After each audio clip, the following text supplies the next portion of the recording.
So even when you are doing great gray coverage applications, the rules still apply that you want to have a one-to-one developer to color ratio.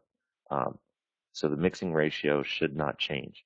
Uh, there are certain color lines where maybe you add more color, maybe like a 1.5 to 1 formulation when you're trying to put more pigment into the hair. However, what you have to understand is that normally what that does is when you increase the amount of color, you're actually decreasing the strength of the developer.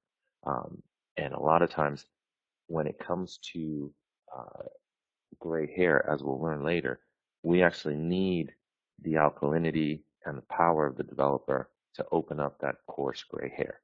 So remember, when you're formulating, the rules still apply, a one-to-one mix. Processing times are going to be the same. You're going to want to have a full processing time of 45 minutes. Um, if you are using heat, you want to use 10 to 15 minutes of heat, 20 to 30 minutes of room processing, so processing at room temperature.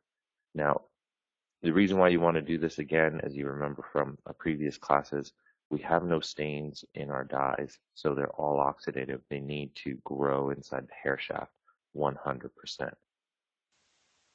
That being said, one of the tips that we'll talk about later will be extending the time on clients who have extremely hard to cover gray. Since there are no stains and since the color has its own internal timer, it'll never get darker, so it's not going to overprocess and it's not going to overlift, and you'll be able to just leave the color on a little bit longer to get more profound coverage on those that need it.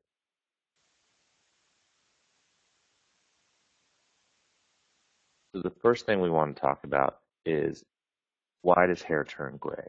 Um, and what we're going to do today is we're going to go on a story. We're going to learn about gray hair and why it works the way it does. And we're going to learn about what we need to do to cover the gray hair. And then we're going to go through all of the different scenarios, whether it be um, blondes, browns, reds, and any kind of troubleshooting that we need to do when it comes to working with our clients. Um, but one of the first things we need to learn is what colors the hair, right? And in healthy hair, there's melanocyte stem cells that create melanin that are injected into the hair follicle, and that gives you the color of hair.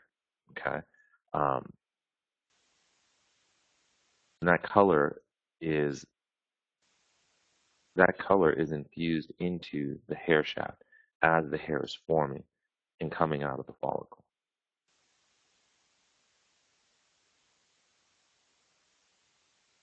Now, what happens is that over time, just naturally, our production of that melanin starts to decrease. Okay? So as we get older, our body makes less melanin from those melanocyte cells, and that causes our hair to start taking in less color. Now, to the average person, uh, they think that they go gray right away. Um, but as stylists, we know that that's not necessarily the case. Um, when you look at the life cycle of someone who's going gray, they actually have 3 steps to their uh, grayness. Okay, as the melanocyte cells start to produce less melanin, the hair at first starts looking a little translucent, um, a little bit lighter, a little bit more see-through. You can really tell this on blondes who have gray that still has a yellow cast to it. Okay, so step one is they're going sort of translucent. Step two, the melanocyte cells reduce even more the melanin production, and the hair starts to go gray. Okay? And then step three, when they're in the final stage, we lost all our melanin in the hair. We're not producing any more, and the hair is actually growing out white. Okay? Now, this is really important to understand because as we color the hair, we know that our formulas are going to be a little bit different for each one of these stages.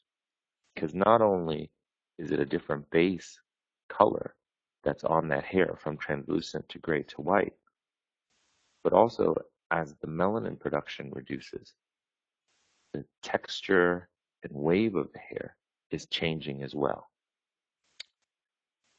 I hope that makes sense to everyone. If there are any questions, please type them in on the side.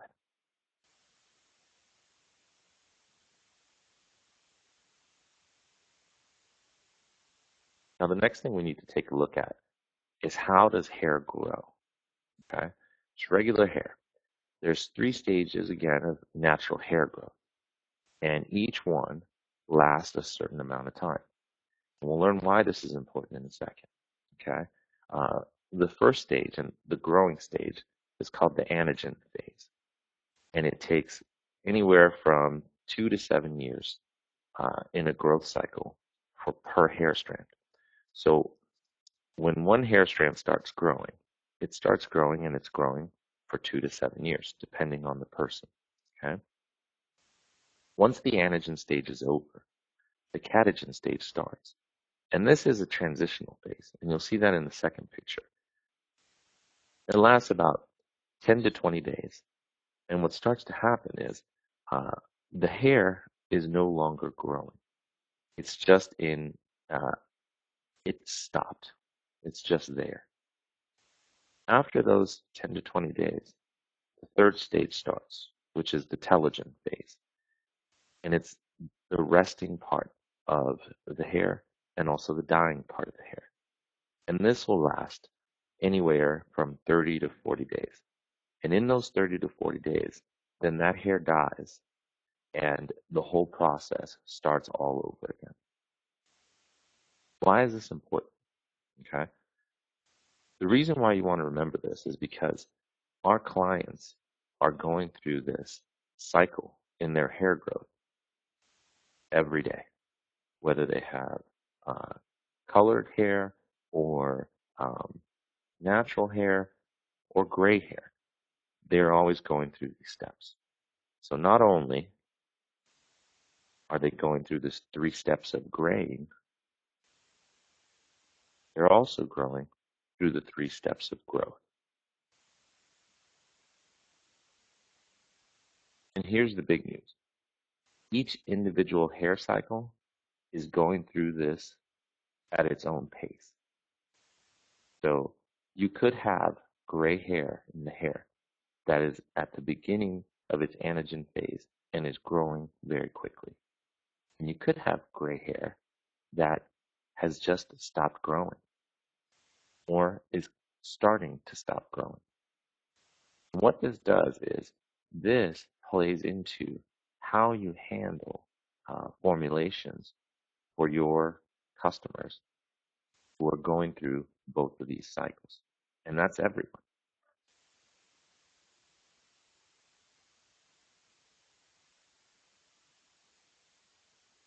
The third thing we want to look at is how fast does gray hair grow?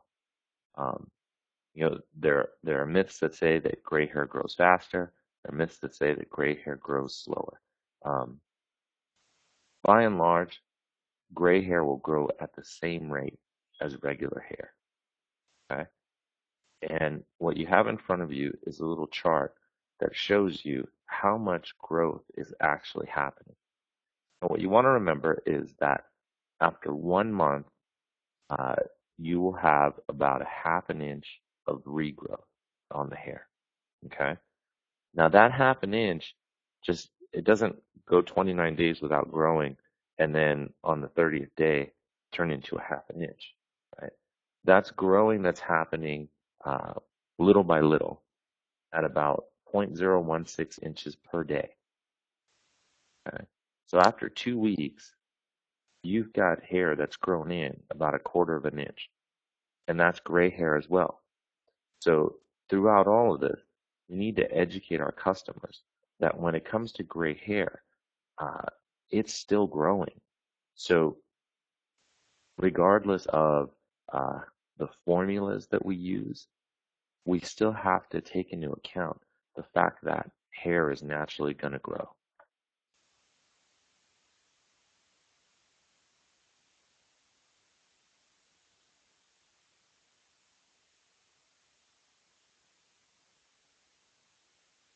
Yeah. Now, the other thing we want to pay attention to when it comes to gray hair is that as the hair goes through its 3 steps of graying, it starts to change in texture and porosity. Um, Gray hair, as you know, is a little bit coarser. The cuticle may be a little bit more compact. The way that it flows is different. Maybe it feels wiry. Gray hair is normally pretty dry. And all these things, all these factors, whether it be the the shade of the gray that it is, where it is in its growing stage, and these new texture and porosity changes, we have to pay attention to all of those things when we talk about how we're going to formulate color for those customers. Okay?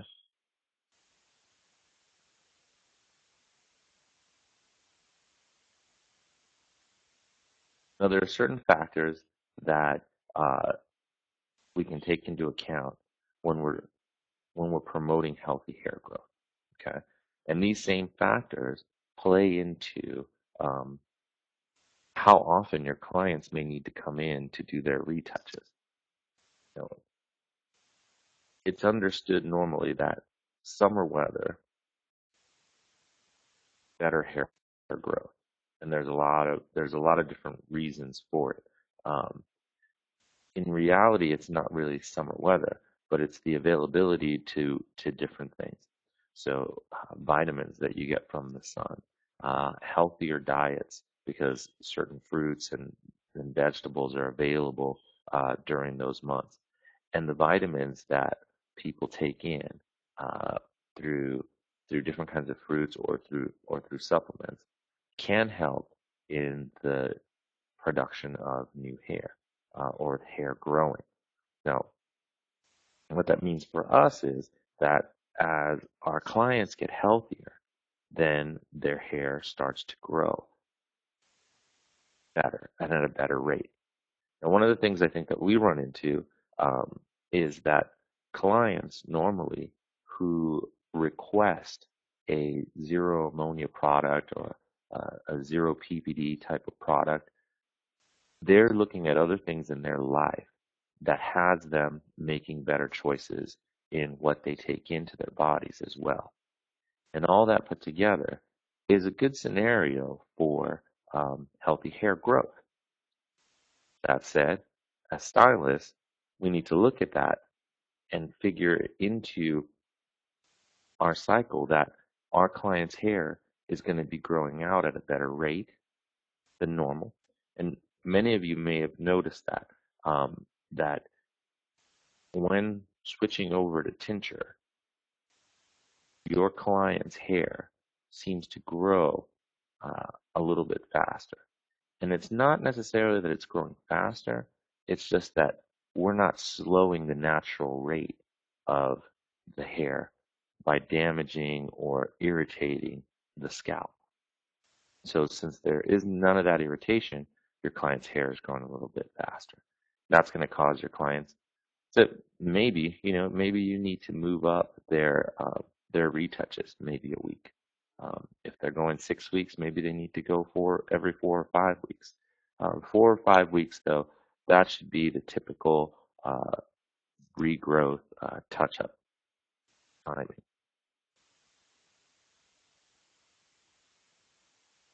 So let's pause here for a second and try to take some questions. There I'll look here in the chat window if anyone has any questions, if they're lost on anything, and if they understand exactly why we're talking about all this here at the beginning. And if you have any comments or examples, that would be great to share now.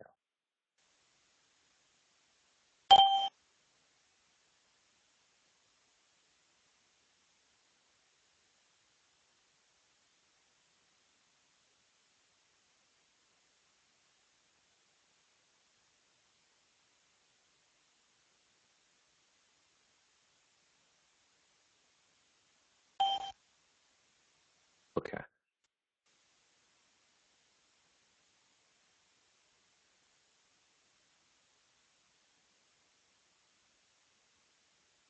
excellent.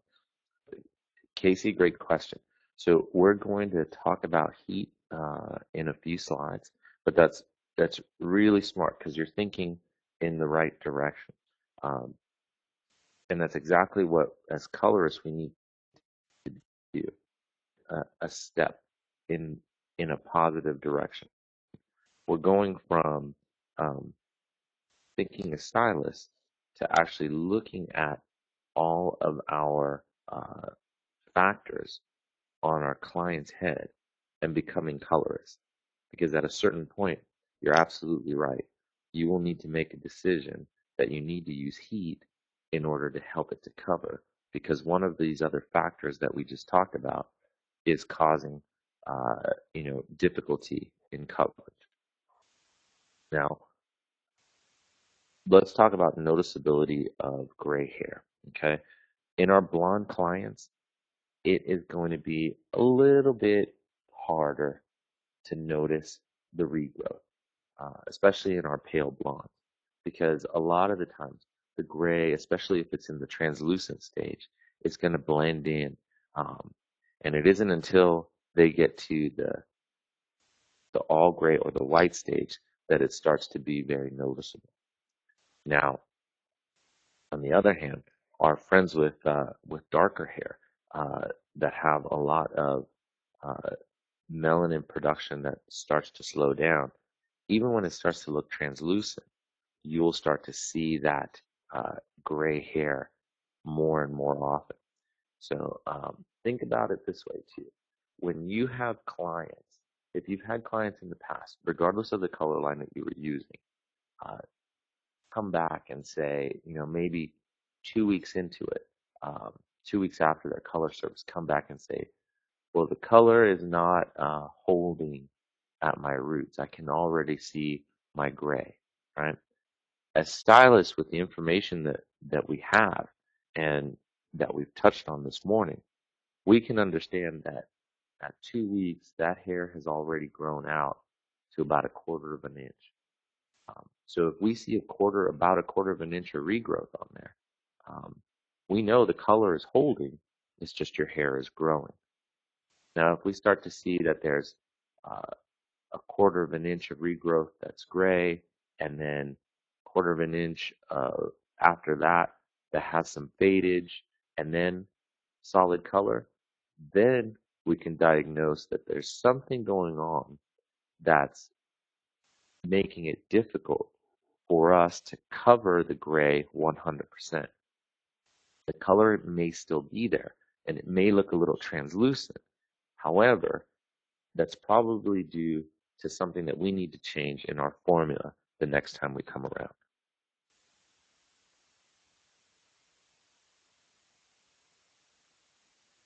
Now, color formulation is very, very similar to cooking. And I wanted to use the analogy of a cookie recipe.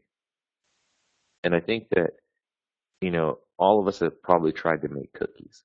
And sometimes when we think about the ingredients to a cookie recipe, it's a lot less daunting and scary than it is to think about a specific color formula that you're trying to make. And when you look at a cookie recipe, you're adding a bunch of different ingredients. Um, from egg to flour to vanilla, you name it. And maybe you're putting in other things like chocolate chips. But what happens to your recipe if you add more sugar or more salt? How does that change it, right? You're still making a cookie, um, but the taste is going to be completely different. The texture is going to be completely different. And if you added nuts or oatmeal and raisins and chocolate chips, that consistency of that cookie is changing 100% from a regular sugar cookie. Okay?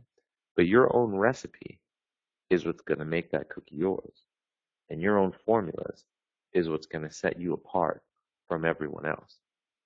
And I think that's an important point to remember because this class is going to give you a lot of information on how to make these formulas your formulas, formulas that you create for your customers that no one else will really be able to replicate because you're paying attention to all the ingredients that you're using.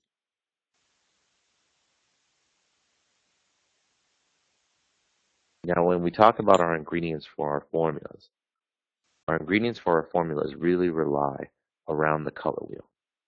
Okay. And this may seem uh, a little remedial to some, but when we forget about the color wheel, that's when we start to have problems. And a lot of times, the questions that we have about certain formulations that we want to do, we can actually really answer ourselves by going back to that color wheel and understanding exactly how all of these things work. Now, I'd say the most important thing for you to realize is that especially when you're trying to cover gray, what you're really trying to do is create a solid shade of brown. Okay?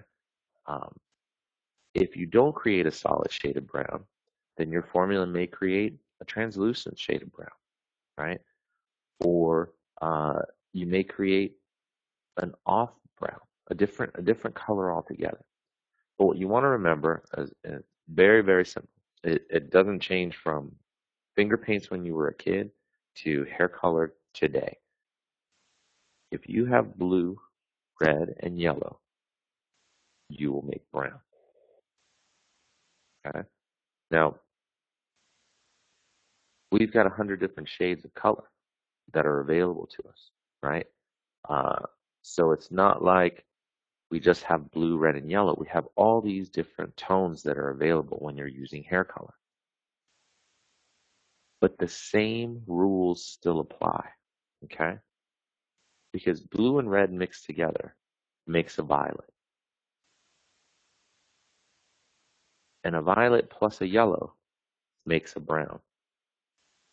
So you can imagine if I'm using a level 8 violet and I add a level 8 gold to that level 8 violet, I'm going to make a solid brown. Depending on the proportions that I use, I'm going to have varying results.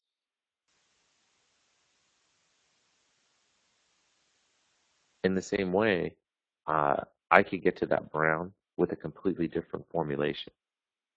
If I have premixed the blue and yellow for a green, then I don't need to add gold to it anymore. The green needs red in order to make a brown, or vice versa, right? If I have a red tone, then I need green in there. So I need both yellow and blue in there to make it a solid brown to help get that gray coverage,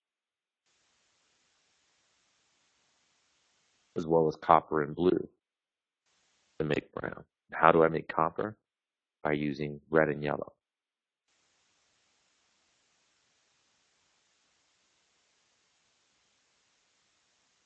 And if I don't have those, if I have, let's say, purple, green, and orange, those together as well can make brown. So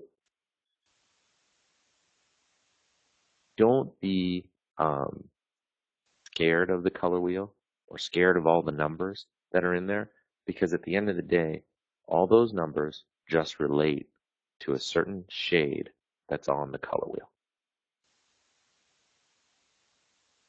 So let's go through those real quickly. And this is where it starts to make sense and we start talking about formulas and how we're going to use them. Okay. It's really important that you learn the Mastey tonal values. And, I think I forgot to mention this at the beginning of the class. However, I'll mention it now and why all this stuff is important. After this class, uh, you'll have access to this entire presentation. Um, Part of the certification program for Mastey, usually it's done live and in person, and we go through a lot of details in a 2 to 3 day um, seminar. We've taken those seminars and we've cut them down to these individual things. So gray coverage today.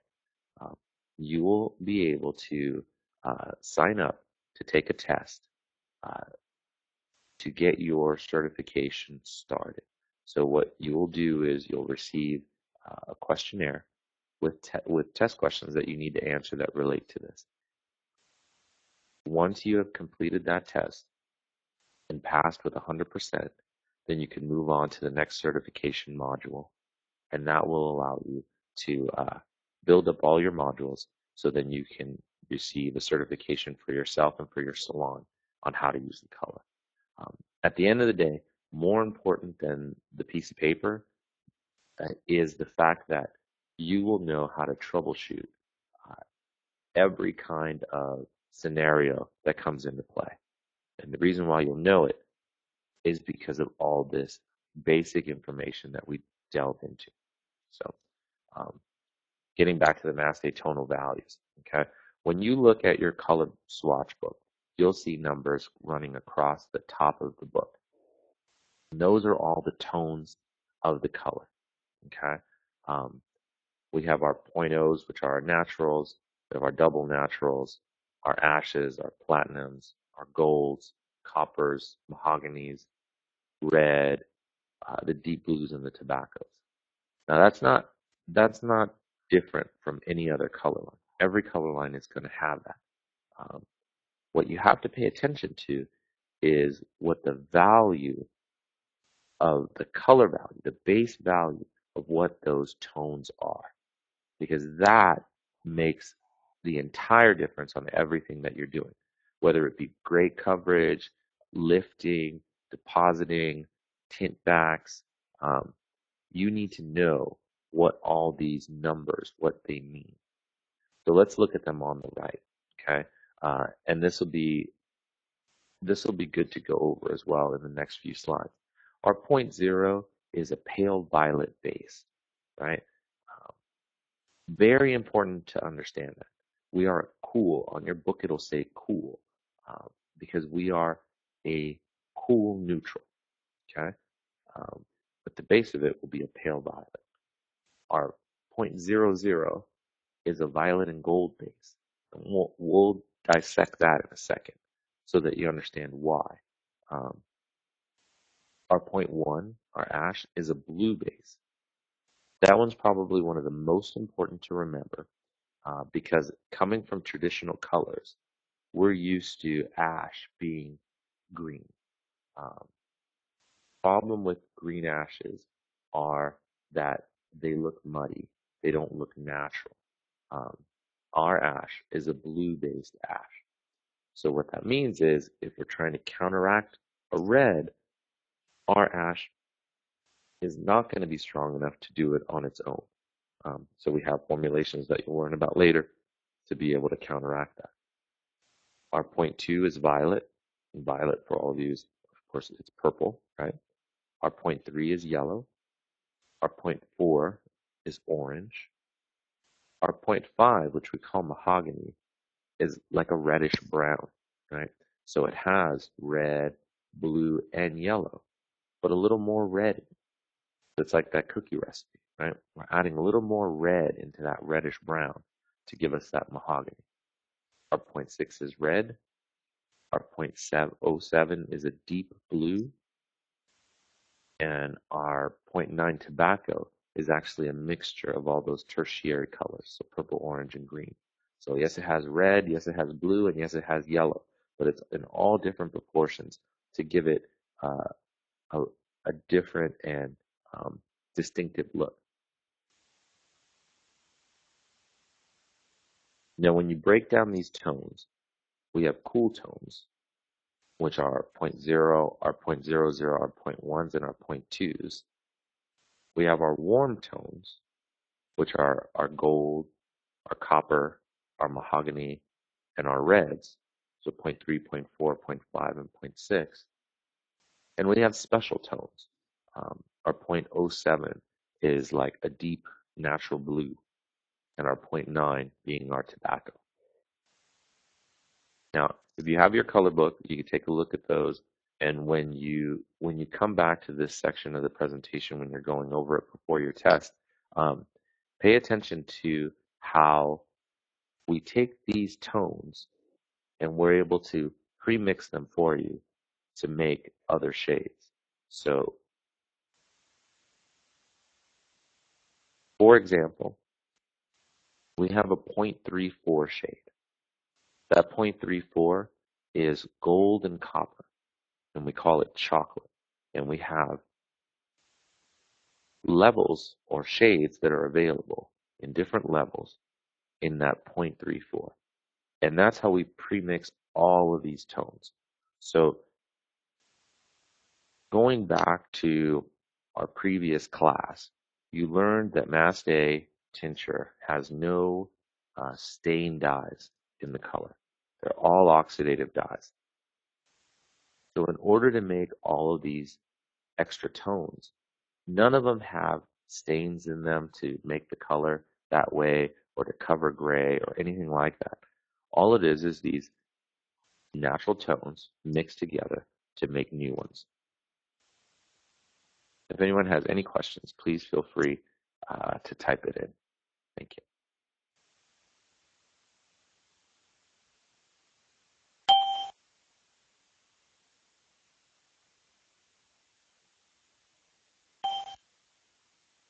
Now, the simplest solution for everyone doing gray coverage and the place where you want to start on any client would be to use one of our double natural shades in order to cover gray.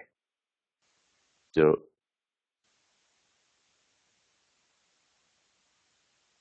that's a good question, Virginia. So in the model that you have on the screen here, she has quite a bit of gray. We want to get 100% gray coverage, but we don't want to use any kinds of stains, because what happens when you use stain dyes, and uh, you'll be familiar with this if you use any kind of demi-permanents as pull-throughs, what happens is every time you put stain dyes on top of each other, they have two deficiencies. Number one, they build up. The easiest place to see this is when you use a color that has stains in with the oxidative colors, and then over time you use demi-permanents on top of that as a pull-through. The midshaft and the ends of the hair will start to get darker and darker as they grow out. Now, it's not that the hair is getting any darker, it's just that those stains are building up.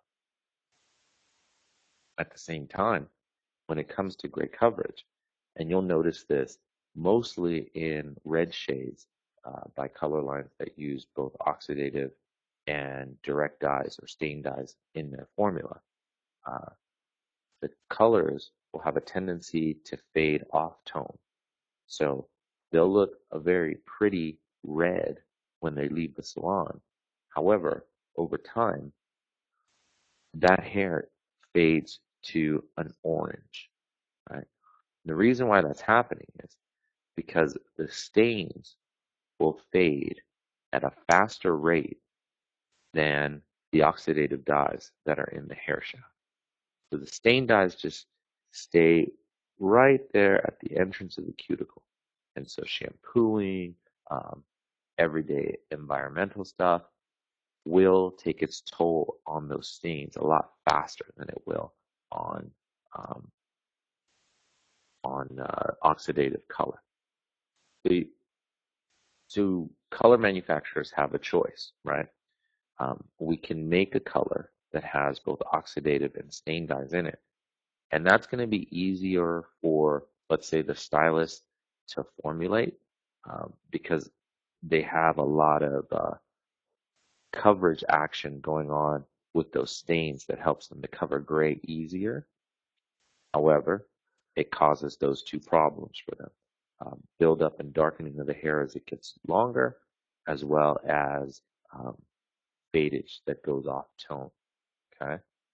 Now, all the way on the other end of the spectrum, you have companies like Mastey where we don't use any stain dyes in the color, only oxidative dyes. But that means we have to do things just a little bit differently in the formulation to make sure that we get that same 100% coverage. Does that make sense?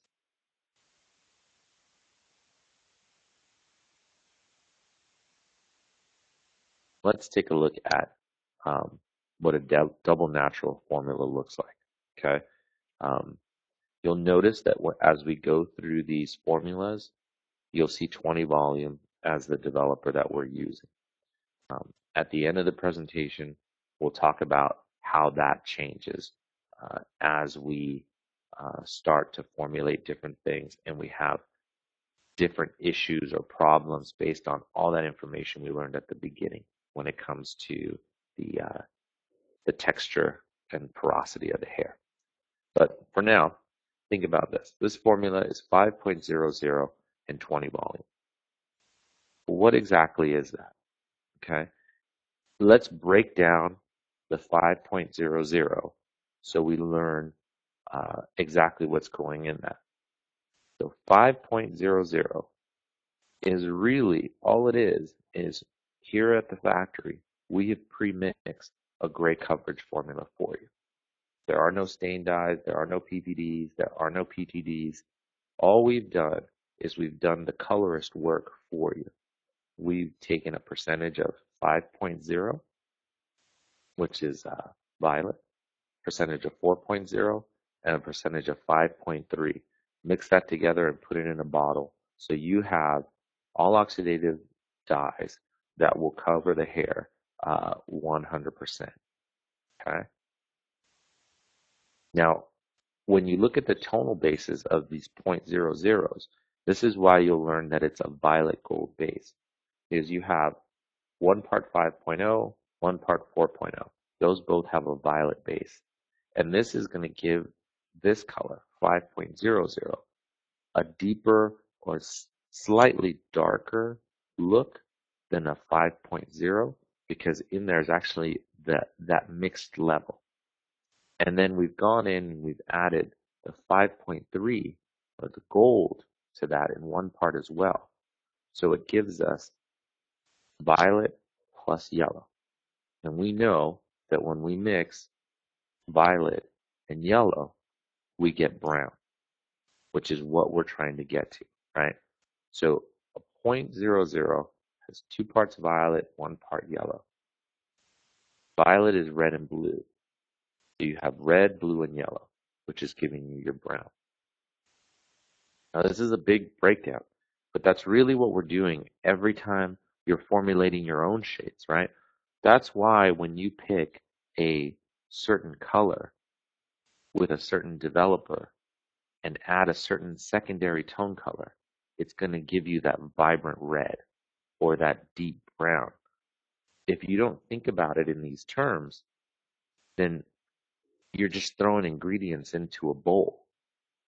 And that cookie is probably not going to taste the way that you wanted it to taste, right?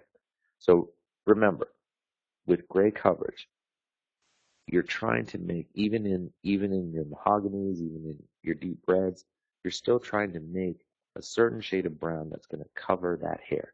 And then you can add things on top of that.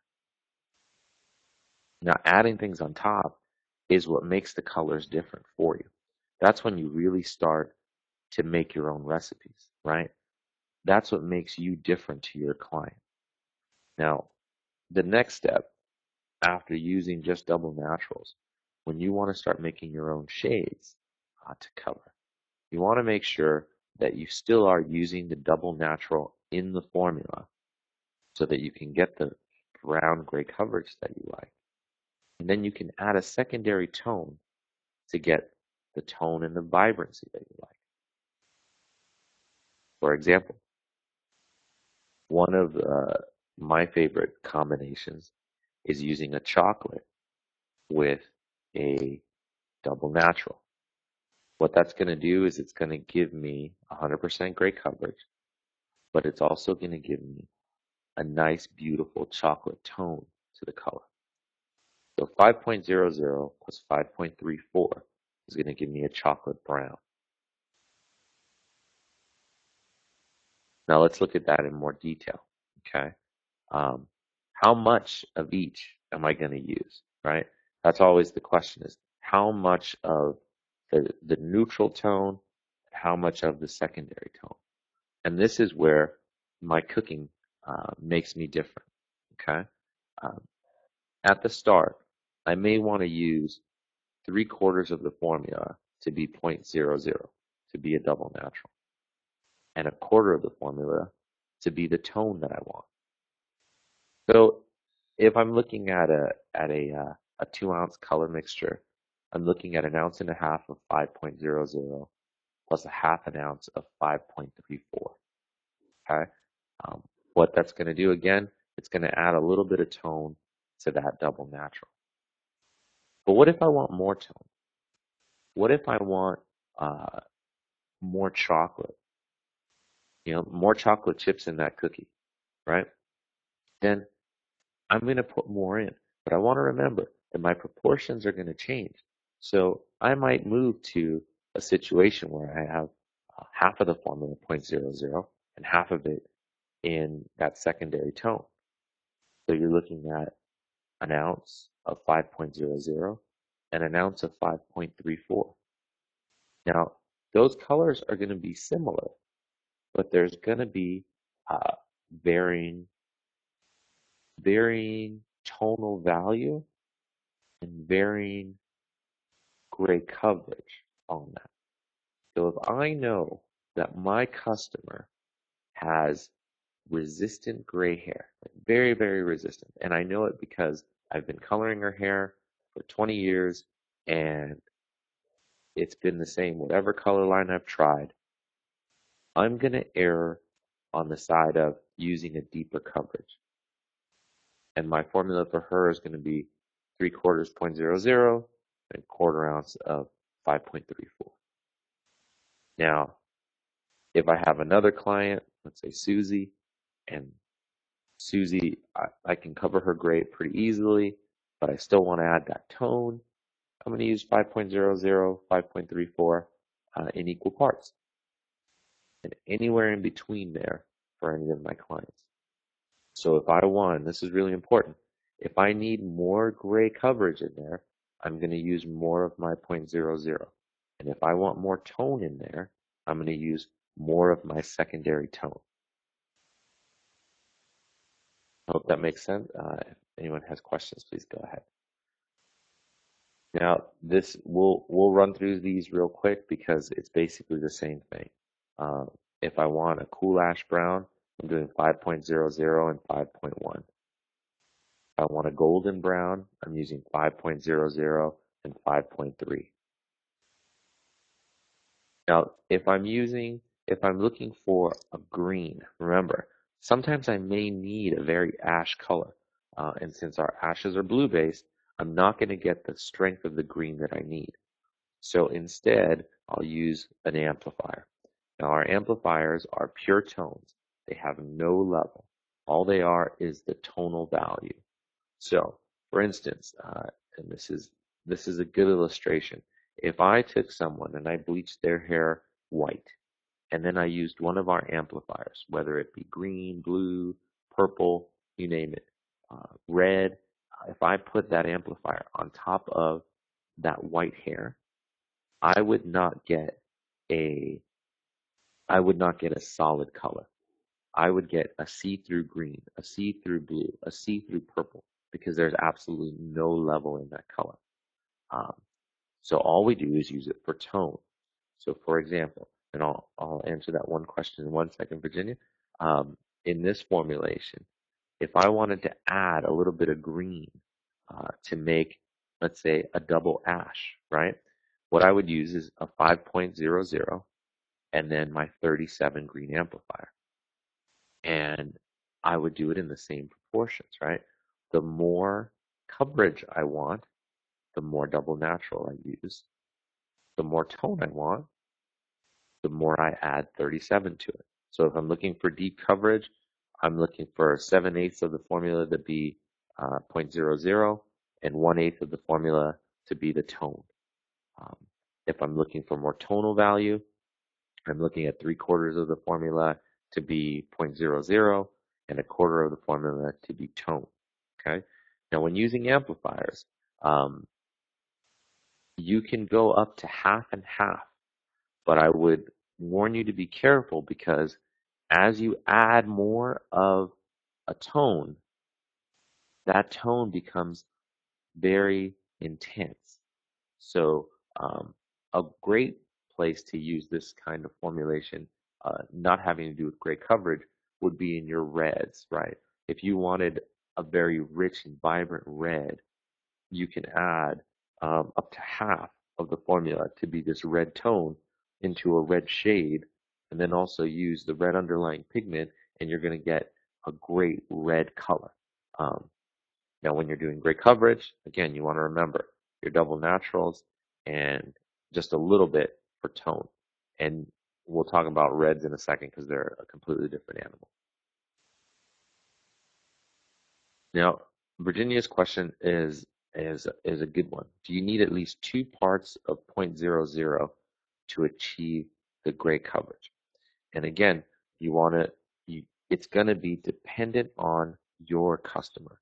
If you know your customer is very difficult to cover gray, you may need to go 1.5 ounces of the 0.00 and 1/2 ounce of the tonal value.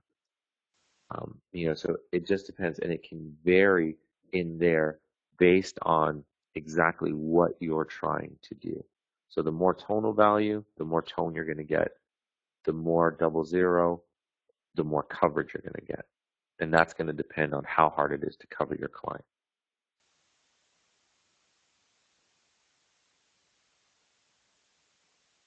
So again, 5.00 and 37 amplifier gives you a green ash brown. Now, one of the things that happens is sometimes we have to match a color that's already on the hair. And we don't really like doing this um, because we don't like flat matte colors.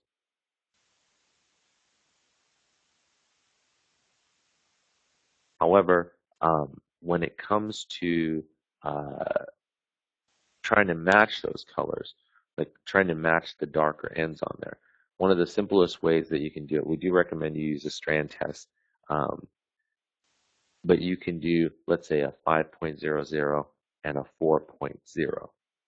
3/4 of an ounce of 5.00 and 1/4 of an ounce of 4.0. It's going to give you even deeper color, and that's going to be uh, a way to match that color. Now, Ernest, that's great thinking there.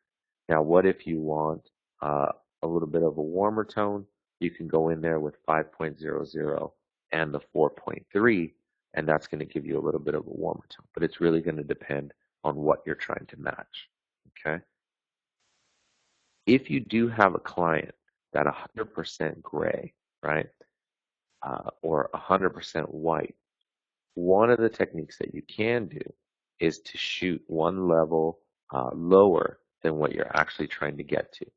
And again, that's another tip that you can try um, because of the fact that the base that you have there is completely blank. There is no color there. Okay?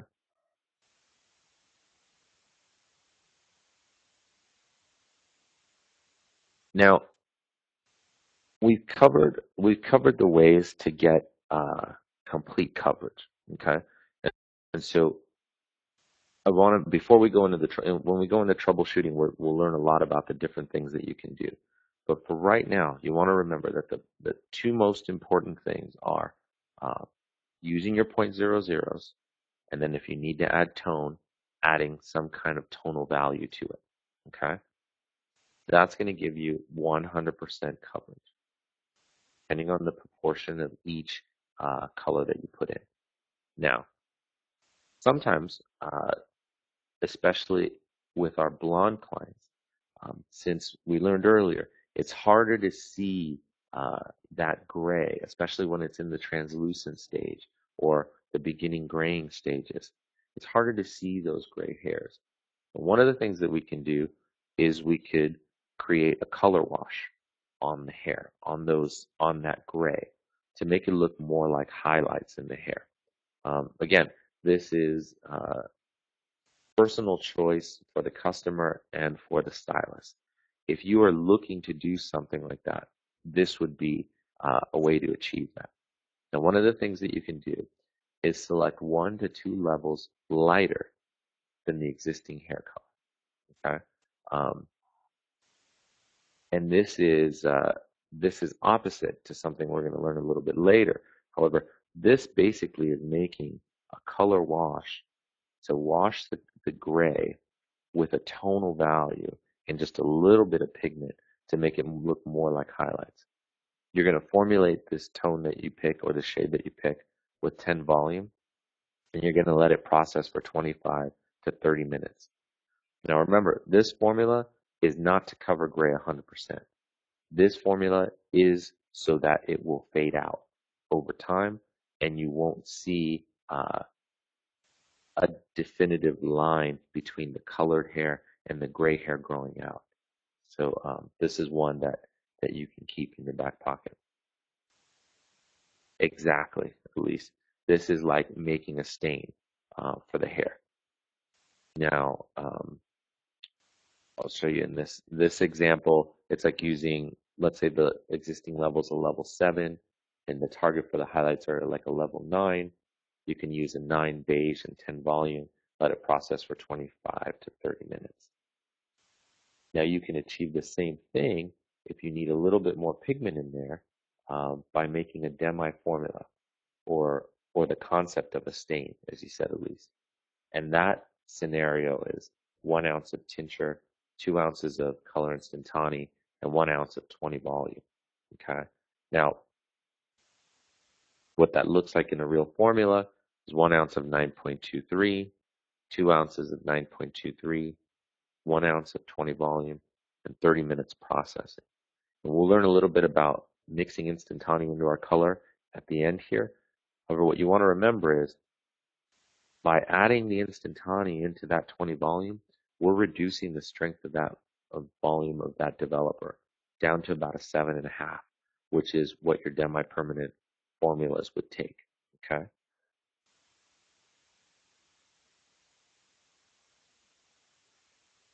So we've gone through browns or our secondary tones and making color washes for blondes. Now let's go to redheads. Redheads are probably some of the most prettiest colors and also the hardest to deal with. Some of the tips that we have, especially when working on reds. I mean, this first tip you could actually use on any kind of formulation that you're using. It's one that I particularly like, and that's using a darker root-based formula. Okay, so for example, let's take it out of the reds for a second. Even if I was doing, let's say, a chocolate on someone, I'd want to use, let's say, a level 5 chocolate on the roots, and then use a level 6 chocolate on the mid shafts and ends for my pull-through formula. And what that does is it gives the hair a little bit more dimension, and it keeps us from running into problems that we may have because of the way that the hair at the base that's starting to grow out is different than the hair that's already fully keratinized that's out on the mid shaft and ends. Okay. Now we talked about using the double zeros, right? Now there's a way that we can add the red tone to it. We're going to want to be careful, and we'll learn a little bit about that in a second. You really want to pay attention to the type of gray hair. Okay, so what is on there now? And you want to make sure that you never mix a red with a 0.0 neutral, because you may get a purple. And as Ernest just let us know, he's run into that before. Because you want to remember that everything breaks back down to those colors, to those colors on the color wheel. And if we know that our point zero is a violet base and we add a red tone to that, we're going to get a red violet. So, and depending on how much we use, we could make a purple. So you want to make sure that you really pay attention to your formulas. Pay attention to the percentage of gray. Pay attention to the underlying pigment. Think about whether you're lifting or depositing, because that's all gonna come into play in what color comes out at the end. Think about whether you're going to use heat to process this color. One of the questions we had earlier is, do we need to use heat? And the answer to that again is, if you have someone with resistant gray, definitely putting them under heat at the beginning of the process is going to help to open that cuticle up. But at the same time, putting them under heat is also going to provide more lift. So you have to compensate your formulations based on whether you're putting them under heat or not. The other thing to pay attention to is what peroxide volume I'm going to use. And when it comes to the reds, am I using 20s? Am I using 30s? Am I using different ones based on where I'm placing the color? And the answer to all of that is yes. So one of the most important things we want to do when working on reds is avoid the hot roots, right? And there's a number of different reasons why you're going to get hot roots if you use the same formula on the top of the head as you use on the mid shaft and ends.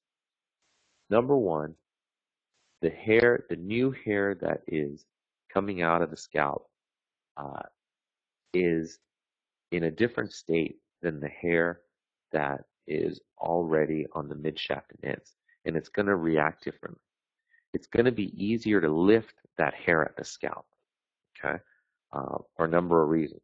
There's no color on it. It hasn't been touched before. A lot of different things.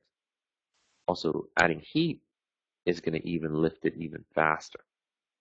So the last thing you want to do is use a level 6 red all over the hair and put them under heat, because what you're going to get is you're going to get a pretty beautiful level 6 red on the mid shaft and ends, and you're going to get a very hot, almost orange color on the roots.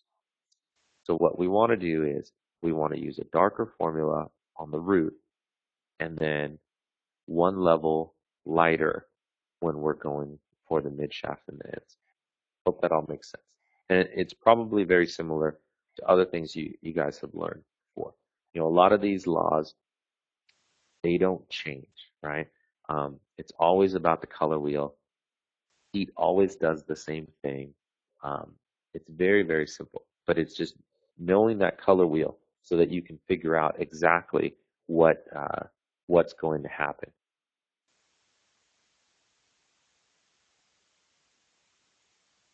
Okay, so Michael Ann has a great question about covering gray with red, and that's where we're moving next. So it's really great. So gray hair, let's talk about gray hair and those stages, right, that they're in. When it's in the translucent stage, you can use a 0.6, a 0.4, or a 0.5, that's red, copper, or mahogany, and add a percentage of gold into that formula to help with the gray coverage. So you can use 1.5 ounces of red plus 0.5 ounce of gold, or like a 5.6 and a 5.3, and that's going to give you a nice red coverage over the existing color that's out there. Okay. Now, this is on people who are in the translucent stage, right? So think about that. They still have some pigment in that gray hair. I'm not recommending that you use this formula on someone who has fully gray hair or fully white hair, because we'll notice that not all of the tones are in there. But someone going through the translucent stage, this formula would be a good formula for them and would give you a nice, beautiful red color. Now, let's look at hair that's gray, right? That's gray or going to the gray-white. Now, gray hair that is in the gray stage. You can use zero point 0.6 red or 0.4 copper or 0.5 mahogany shade, and you're going to add a percentage of both the 0.3 gold and the 0.00 violet gold to help with the gray coverage. Okay, so you're looking at, let's say, 1.5 ounces of 5.6, a quarter of an ounce of 5.3, and a quarter of an ounce of 5.00. Okay? And once the gray hair gets to that white stage where, it's very, very noticeable and you see it, um, your game plan changes a little bit because what you need is different. You need more of the double natural in the formula to cover the gray, and then the zero point 0.6 and the zero point 0.3 to help with coverage and give it tone. So our formula kind of flip-flops, okay? Where now our most important thing is covering the gray or covering the white hair, and then we're adding these tones to it.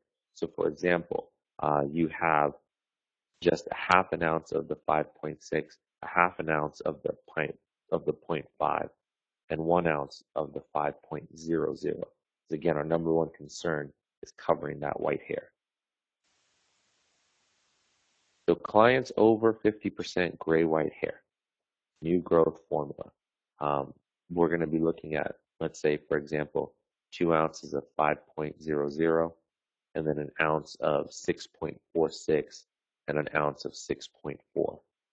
So I'm adding here, and this one's a little bit difficult to see, but if you guys take a look, this is the breakdown. So what we did earlier with how many reds, how many blues, and how many golds are in the color, you can do with these formulas as well. And what you'll notice is, I'll spare you all the details. I know you guys can all read, so you guys can see how this is broken down. But at the end of the day, what we end up is with 1 part brown, 1 1/3 parts gold, and 1 2/3 parts red. So we're really getting a copper, right? Red and gold copper, a copper brown, which is helping to cover this gray hair. Now remember, as we did before, right? zero point 0.5 or 5.00 is a violet gold base, okay? And we have 2 ounces of it here. So that means we have 2 parts violet, 2 parts gold, okay? 1 part of the of the copper red, and we break those down, and those are copper and red. Copper red is really orange and red. What is orange? Orange is golden red. So that's why we're building up our red pigments to give it that red tone. But we also have in there all of our violet and gold to help it to cover. Now, when you guys come back and take a look, and you guys will have access to a PDF of all these files as well, I would recommend that you take a long, hard look at this formula, at this breakdown. Because if you can do this in your mind, and you'll see great colorists, they do this in their head. They know what mixing these tones together in those proportions will do, because they know what pigments are in there and what they're trying to get more of. Okay, so take a look at this one. Just a hint, there will be quite a few questions on the test where you have to do this, where you have to break down how many parts of everything and what you're actually getting at the end. Okay. Now, salt and pepper. We'll touch on this as well. This is another wash or stain concept, like Elise that you were talking about earlier. Now, you can create a salt and pepper stain, kind of like a camouflage color that other companies would have, by doing a simple formula of 1 ounce tincture, 1 ounce of 10 volume, and then 15 to 20 minutes of processing at room temperature. Now, again, this isn't to cover gray 100%. This is really just to stain the gray hair, maybe give it a little bit of life. But it's for your gentleman clients that don't necessarily want to cover their gray 100%, but don't necessarily want it to be as white as it is. Now, one of the simplest formulas and that's used a lot is using a 1 ounce of 5.1, which is a level 5 ash, right, with 1 ounce of 10 volume in the 15 to 20 minutes, and that's going to give them a cool ash stain on the gray hair.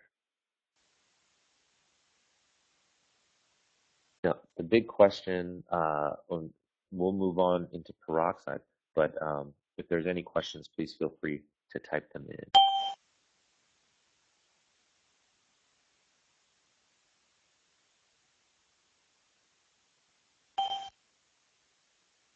Looks like we're all good. So we'll go into peroxide choice, okay?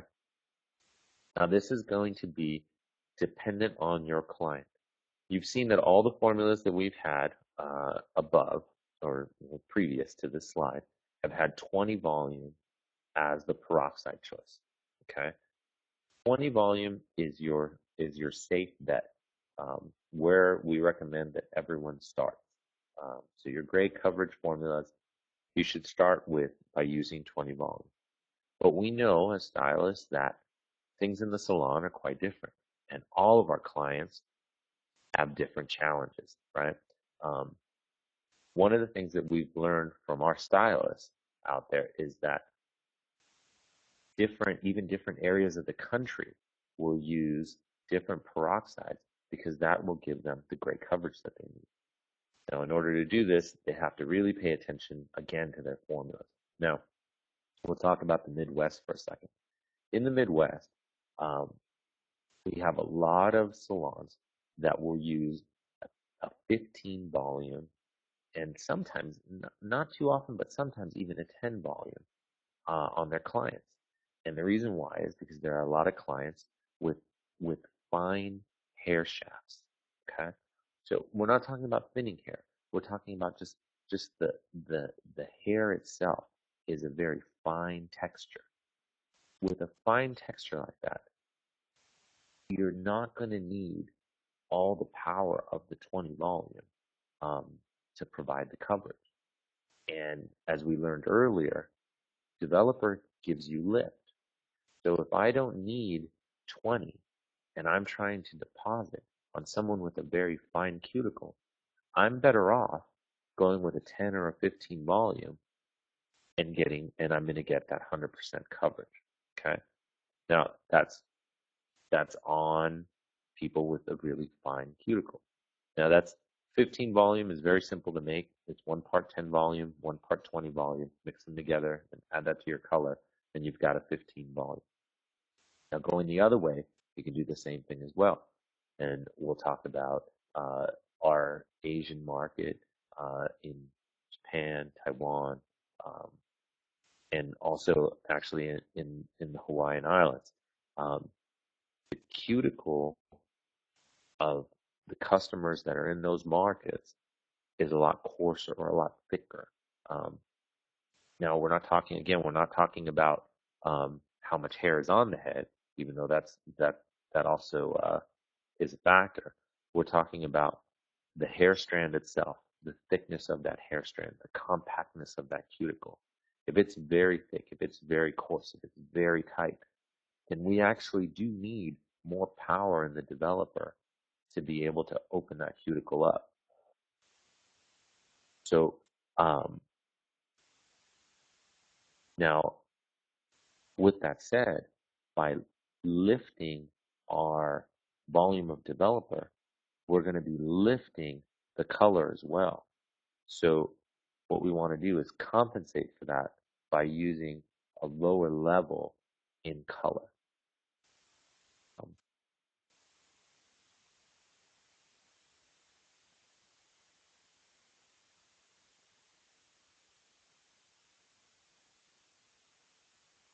so one of the things that Michael Ann just sent in the text as a question And again, it's exactly what we're talking about. If you do use a higher volume developer, you want to make sure that you drop down your level of your color, because the higher volume of developer is going to give you lift. Okay, so hopefully that makes sense to everyone. Again, you will get a copy of all this, and hopefully you'll have access to a recorded version of this as well. And then we are available for questions afterwards through text messaging and email. So it'll help while you take your test. Okay. Now, trouble spots. Um, a lot of times customers will talk about the temples and the hairline and how hard it is to cover only on certain clients these parts of the hair. And this is, again, regardless of color line. Now, there's a couple of things that play into it. Okay. Problem number one is going to be that these areas may have severe buildup from facial and skin products. So you think about our customers, our lady customers that come in, right? They're using lotions and moisturizers. They're using, medicinal creams, acne creams, um, skin skin tone correctors, facial toners, foundations and makeup, and all this stuff is touching on the hairline and on the temples. Okay. So the first solution we want to try with these customers, okay, and this will be a situation where you have a customer, you've done their hair, it's covered great, everywhere great, and then maybe in the temple area, you had a problem covering. Okay, one of the first things you want to do is remove that buildup before the color process. Now, we recommend this for your customers that come in. We want you to use me first to pre-treat the hair. And if you don't know what's on the hair, right? Um, just like in this case, if my client is using a moisturizing cream every night and is rubbing it on her face and she's getting it on her hairline or on her temples and that's all building up, when she comes in to get her hair done, I may think her hair is clean, but I may not be able to see that buildup, right? So what we want to do is do a pre-treatment. You can apply the Use Me First. After you wet the hair, you can apply the Use Me First directly to the temple area, lather it in and let it set in there for a few minutes, then rinse it, and then you can apply the Use Me First to the entire head, lather it and rinse. Okay. With the Use Me First, you'll remember from our first class, it's going to show you um, it's going to show you that it's going to show you if the hair is clean or not by the amount of lather that's created from the product. If it doesn't lather up and give you a lot of foam or bubbles in the hair, then you need to rinse it out and do it again. And you'll see on the second time, it'll have broken up the product even more. Okay. Now, problem number two may be a texture or a state change in um, the hair. So maybe it's a more compact cuticle. Maybe it's a thicker, coarser hair shaft at the base. Maybe it's finer, but it's also more compact, right? So maybe it's a finer cuticle, but maybe it's really tight. Um, What if it's because it's gray and in those areas, what if it's really dry there? Um, what is that going to do to it? Or oily, right? What if they're producing too much oil and there's an oily coating on the hair? So we have to try and figure out what those issues might be. Now, solution one might be an application change. Okay. We're going to use the Use Me First pre-treatment like before. So be very uh, so that'll be the same. But then we're going to do a double application technique. And what this means is that if we know that that's the place where we have the most problem covering gray, we're going to apply our color to those spots first, right? So we're going to apply it when we section off our hair into 4 sections, and we apply along those section cuts. We're also going to apply the mixture along the hairlines and the temple. Okay. Then we're going to go ahead and we're going to apply the color mixture in paper thin sections, as we talked about at the beginning, through all 4 of the quadrants. And then at the end, we're going to reapply more color on that hairline and that temple area. Now, this is going to ensure proper saturation throughout the hair. One of the things that sometimes we run into is that stylists in their application actually don't put enough color on the hair. And so they have, and especially, when you're getting down to what's at the end of the bowl or at the end of your application, right? Because you're looking at what's left in the bowl and you're trying to make it last. And so what you end up inadvertently doing is not using enough color in the formulation. I'm sorry, in the application. Now, the solution number 2, let's say that doesn't work, right? Another solution that's out there is pre-softening the cuticle. Now, you've probably done this with other color lines. This is very similar because the chemistry or the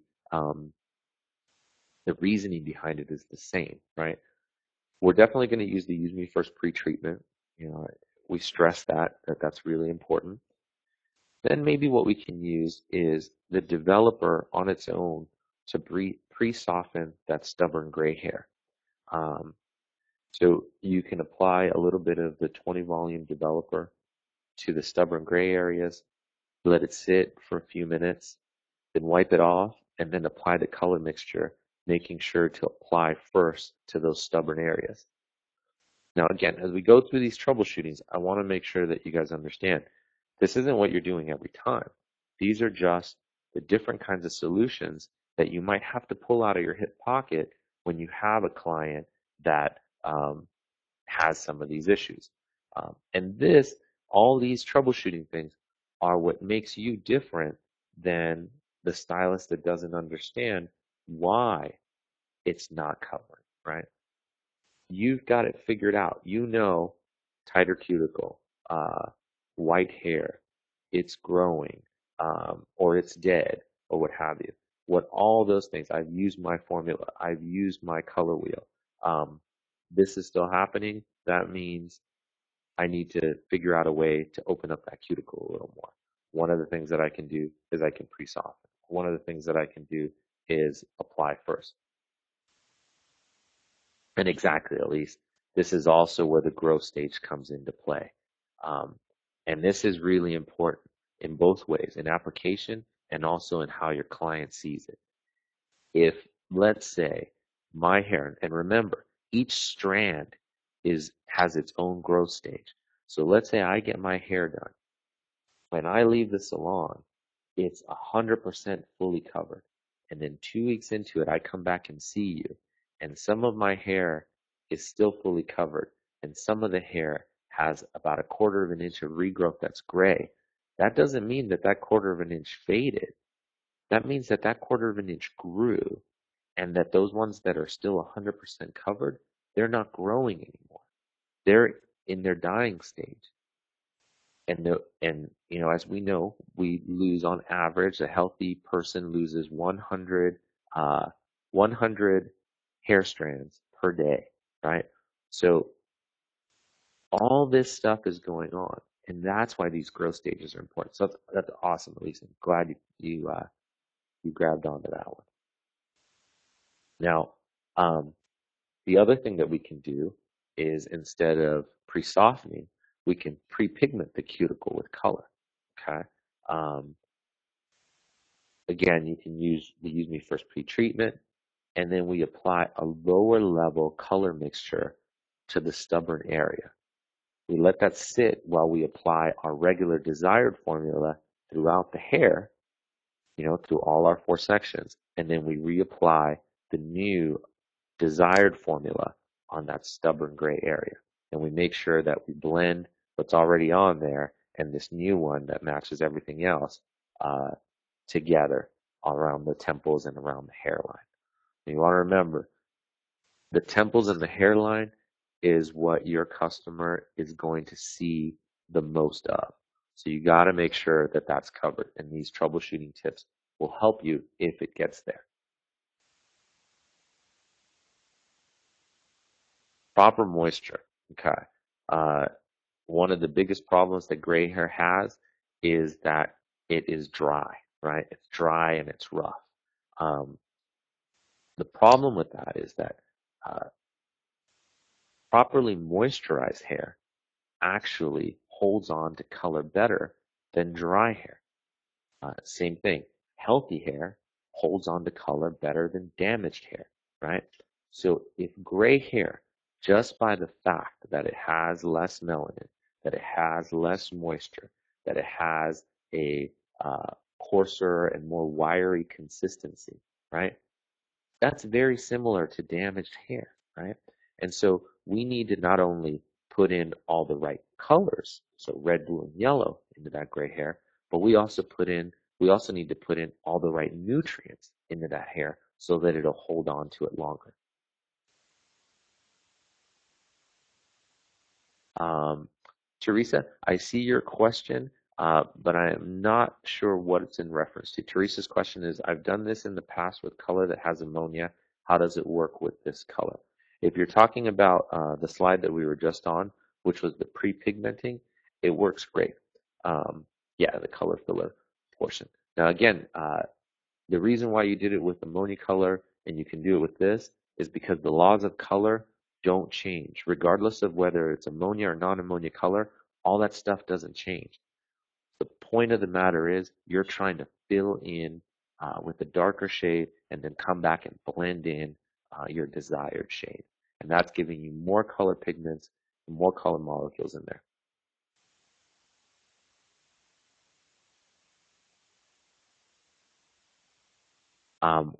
I'll be sending the tests out later today for everyone. For those of you that have clients coming in, there's about, want to say just there's a few more slides available. If some of you can hold on, that'd be great. If not, I will send a link out to I will send a link out for this recording, hopefully right after. Okay. So proper moisture level. Use use me first pre-treatment. Then you apply moisture, a moisturizing treatment, leave it in for 5 minutes, then rinse. The proper moisture balance allows the gray hair to accept the other ingredients, so like the rice amino acids and everything else. And the moisture is going to help trap in the color and the amino acids so that the color lasts longer. Remember the pH of the hair. So the natural pH of the hair is a 5, right? So if we need to raise that pH, the solution 4, if we need to raise that pH so that we can open that compact cuticle, you have to alter your color formula to raise the developer by 5 or 10 volumes, but then also alter the color selection by lowering that tint level by 1 volume. So for example, if your original formula was 5.0 and 20 volume, your formula that you can use is 4.0 and 25 or 30 volume. Um, so that's really where the difference comes in of raising that pH. Now, the double pigment formula. In certain situations, you want to increase the amount of pigments in the color formula. Okay, you do this by diluting the volume of the peroxide with a product that we have that's called Color Instantane. This creates a pre-pigmented developer that you then mix with your permanent color. And this all together actually double, and if you formulate properly, can actually triple the amount of pigments that are in your formula. So you actually get more pigments into the hair. So um, let's say you have 2 ounces of 20 volume developer, right? That's all you have, 2 ounces of 20 volume developer. And let's say you need that for your hair color.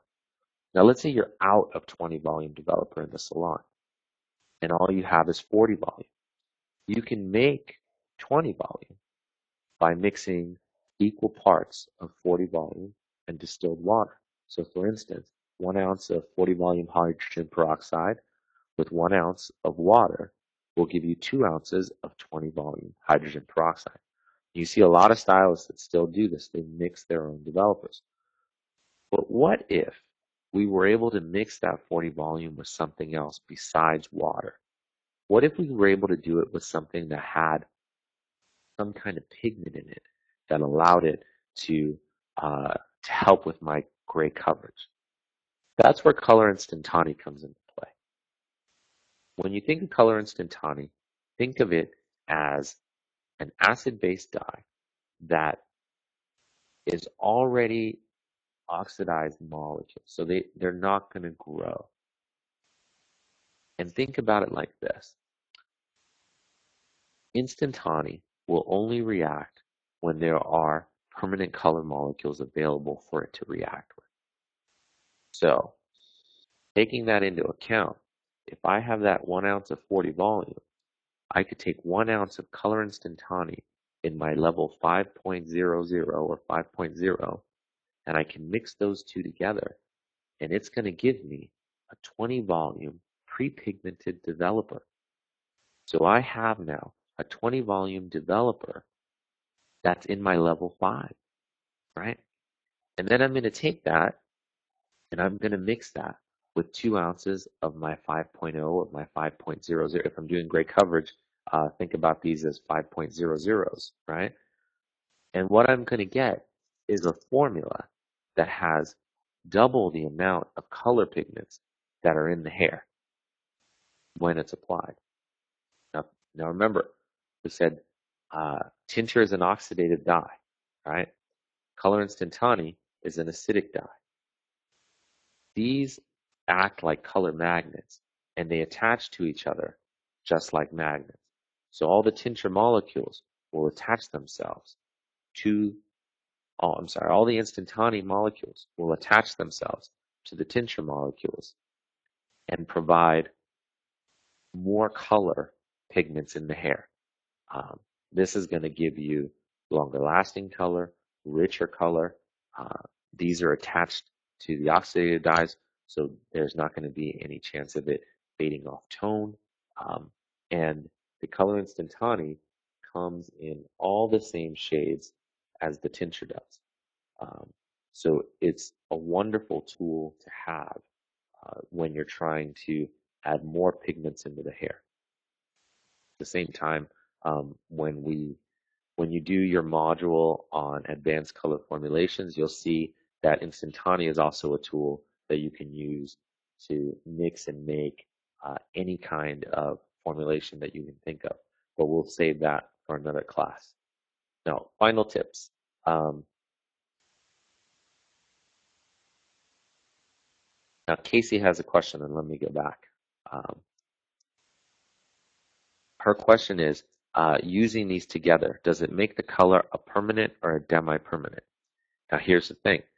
If I start with 40 volume and I mix it with my 1 ounce of color instantane, I am making a 20 volume. So by making that 20 volume and mixing it with my 5.0, I am still making a permanent formula. The example that we have here with the 5.0 makes it a 5.0. If we're doing the gray coverage, and I apologize, I'll have to switch this on these slides, this should say for gray coverage 5.00. But the point is that you can do this with any shade. So even outside of gray coverage, right? If you want to put more red into a shade, if you want to put more pigments of beige into a shade, you can do it with any shade. Okay. So again, now if I change this up, if this was a 10 volume instead, then or a 7.5 volume, then I'd be getting into demi-permanent. But that's exactly what you learn in the formulations class, how to mix all these things together to make what you want. So final tips, extra things you can do to help with gray coverage. Okay, talked about it a little bit earlier, processing under heat. Okay, make sure you process under heat if you think you need to open the cuticle up a little more, because that's what it's doing. If you are going to process under heat, you're looking at 10 to 15 minutes under low heat.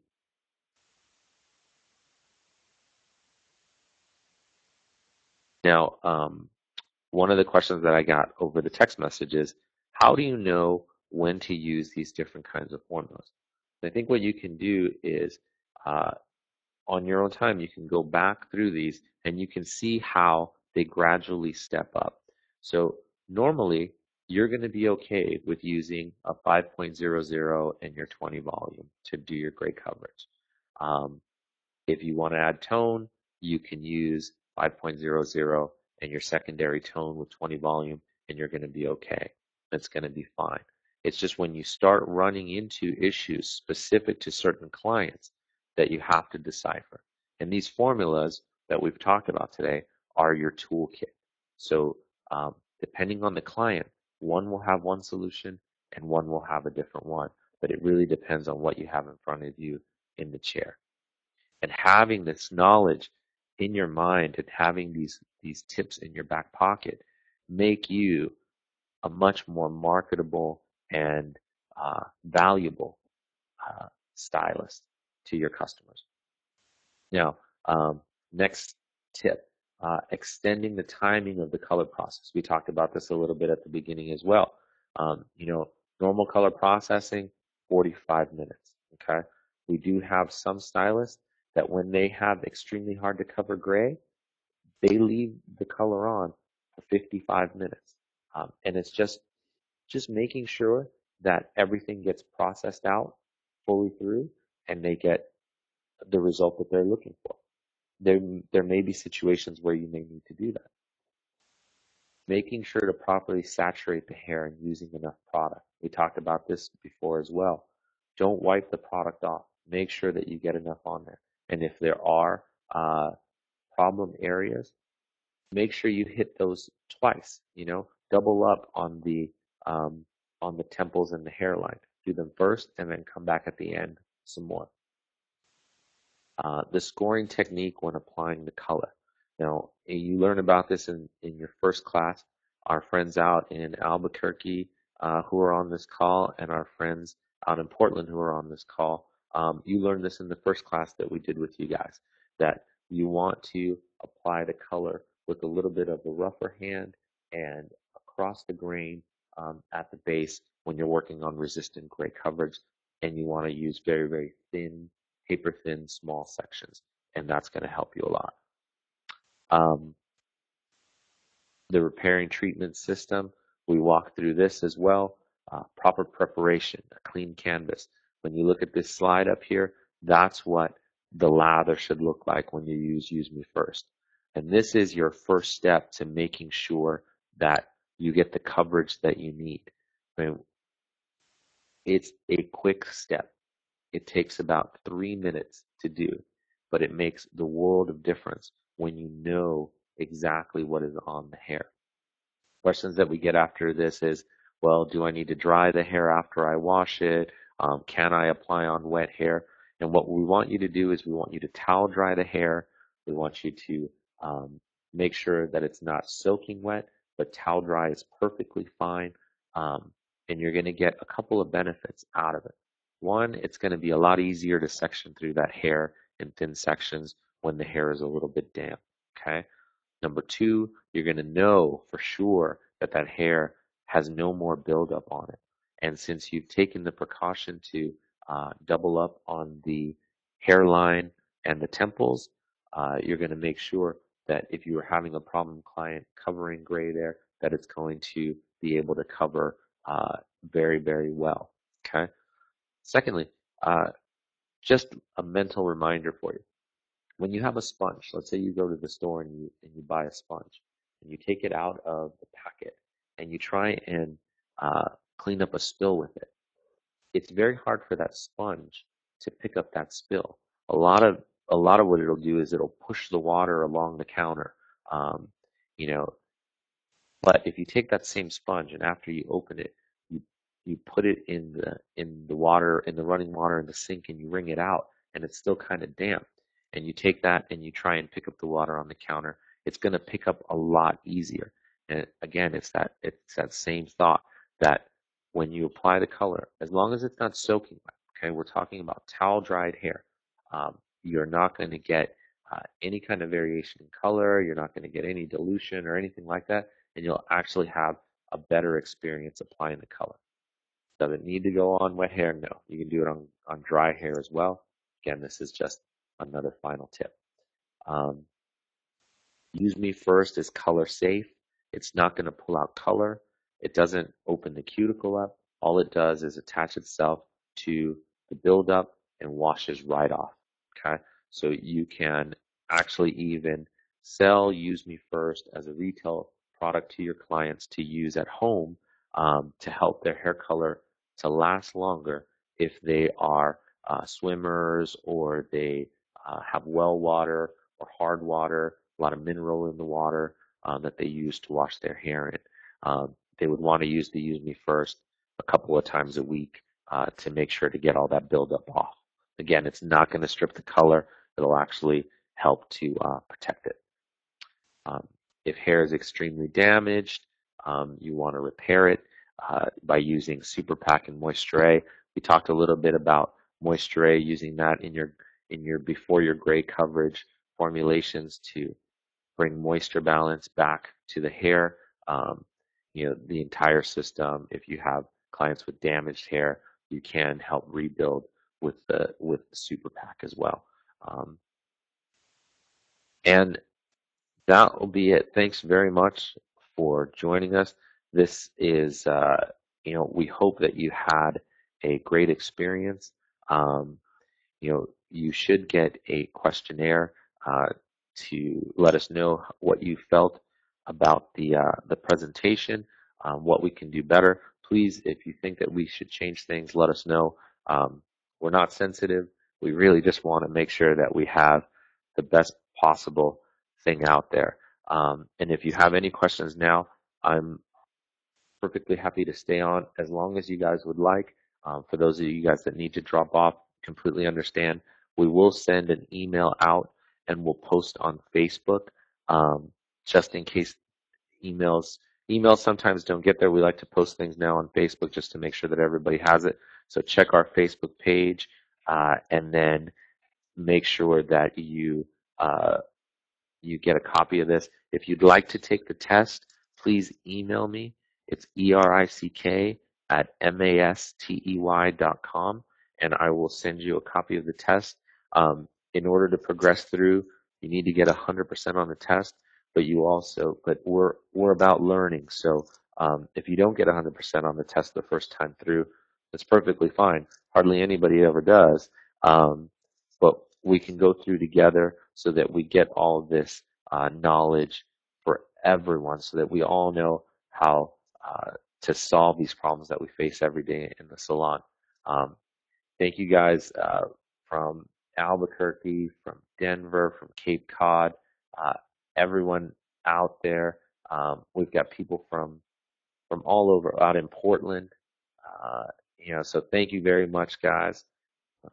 Denver as well. Thanks very much for joining us. Again, I'll stay on for as long as you guys like. If you have specific questions, we can go through that. But other than that, I'll go ahead and I'll close this out presentation-wise. Thank you again, guys, and I hope to talk to all of you soon. Again, if you need to ask questions or anything, email erick@mastey.com. There's also a text message number available when you go to mastey.com. At the bottom of the page, you will see a text message number, and you can send us your color questions there. It's the number is area code 310-776-6155, and someone can respond via text. That's usually quicker than an email. Also check out Facebook at facebook.com/Tinture, TEINTURE. Like us on Facebook. That way you'll be part of you'll be able to have access to all the things that we're going to start putting up on there. And then make sure that you check out our Pinterest page. We put up a lot of different formulas and things on there. And we'd love to see you guys put up your formulas as well there so that we can see what everybody else is doing out there. Excellent. Oh, I'll repeat the number. The text message number is going to be area code 310-776-6155.